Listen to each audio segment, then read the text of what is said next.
and we are their hope. So let's keep moving in the right direction to end veteran homelessness. As noted before, veterans lead the nation in homelessness, depression, substance abuse, suicides.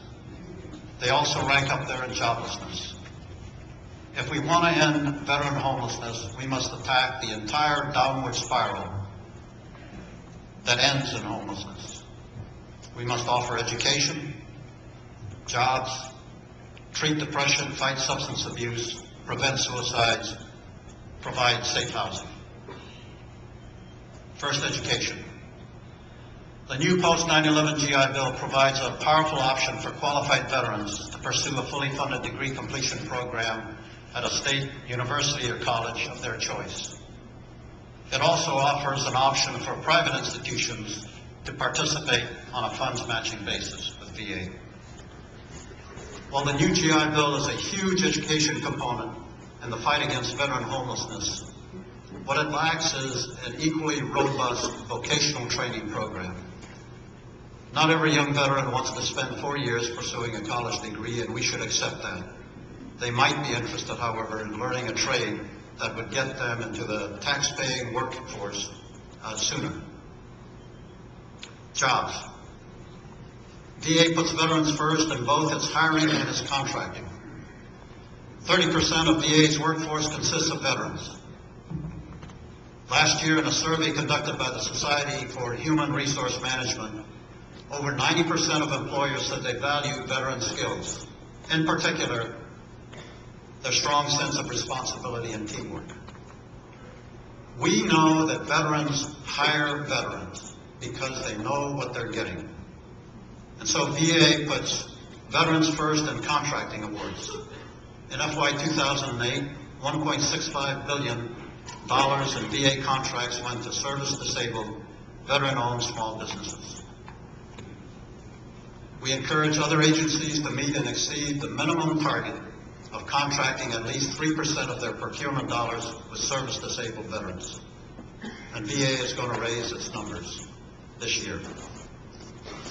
We're also collaborating with the Small Business Administration and the General Services Administration to certify veteran-owned small businesses and service-disabled veteran-owned small businesses for listing on the Federal Supply Register, improving their visibility and enhancing competitiveness for federal supply contracts. These initiatives are intended to enable veteran-owned small businesses to survive the economic downturn so they can, in turn, create jobs for other veterans and help the nation through this economic recovery. Healthcare. VA will spend $3.2 billion this year to prevent and reduce homelessness among veterans. $2.7 billion of that amount will go to medical services, $500 million on specific homeless programs. With 85% of homeless funding going to health care, the implication is that homelessness is very much a health care issue first, heavily burdened by depression and substance abuse. The psychological wounds of war affect every generation of veterans. We must aggressively diagnose and treat these unseen wounds to address other portions of the downward spiral that results in severe personal isolation, dysfunctional behaviors, losses of identity, confidence, and personal direction, shattered relationships, depression, substance abuse. Last week, VA and DoD co-sponsored a national summit of mental health, attended by over 300 mental health professionals, as well as military and veteran advocacy groups.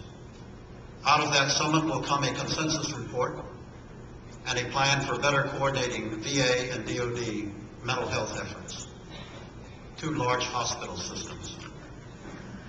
VA now employs over 19,000 mental health professionals to address veterans' needs.